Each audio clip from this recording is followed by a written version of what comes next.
বিভৎসতা, নিকৃষ্ট অপকর্ম, যা বলতে গেলেও অস্বস্তিতে পড়তে হয়। শুনশান লাশ কাটা ঘরে কিশোরী তরুণীর নিথর দেহের সাথে বিকৃত যৌনাচার। এমন অন্তত 6টি ঘটনার প্রমাণ মিলেছে খোদ রাজধানীর সোহরাওয়ার্দী হাসপাতালের লাশ কাটা ঘরে। গ্রেপ্তার করেছে এক ডোমকে।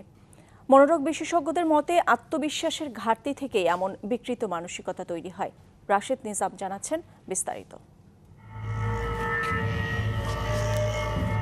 প্রাচীন মিশরের ইতিহাসে মেলে এমন বিভৎসতার কথা।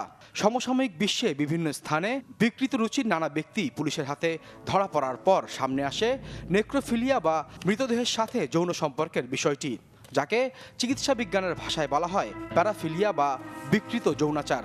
হলিউড, বলিউড সহ নানা দেশে গত শতক থেকেই নেক্রোফিলিয়া নিয়ে সিনেমাও হয়েছে বেশ কয়েকটি।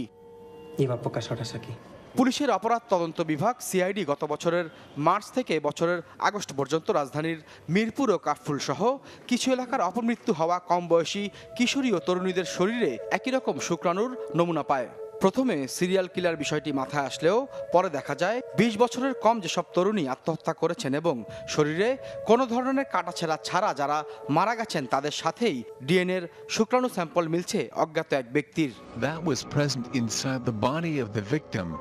অনুসন্ধানে মেলে মারা যাবার পরও বিকৃত যৌনাচারের শিকার হয়েছিলেন অন্তত 5 থেকে 6 জন। এই বর্বরতার সাথে জড়িত থাকার দায়ে গ্রেপ্তার করা হয় সোহরাওয়ার্দী হাসপাতালের মর্গের ডোম মুন্না ভক্তকে। গত 4 বছর ধরে মর্গে কাজ করে আসছে মুন্না।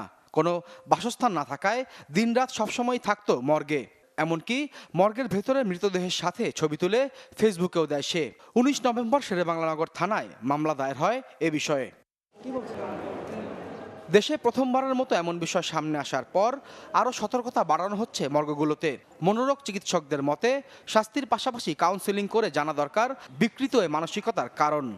জীবিত পার্টনার দিয়ে তারা রিজেক্টেড হবার ভয় এবং এই রিজেকশনের ভয়ের কারণে তারা মৃতদেহের সাথে শারীরিক সম্পর্ক করে তারা নিরাপদ বোধ করেন।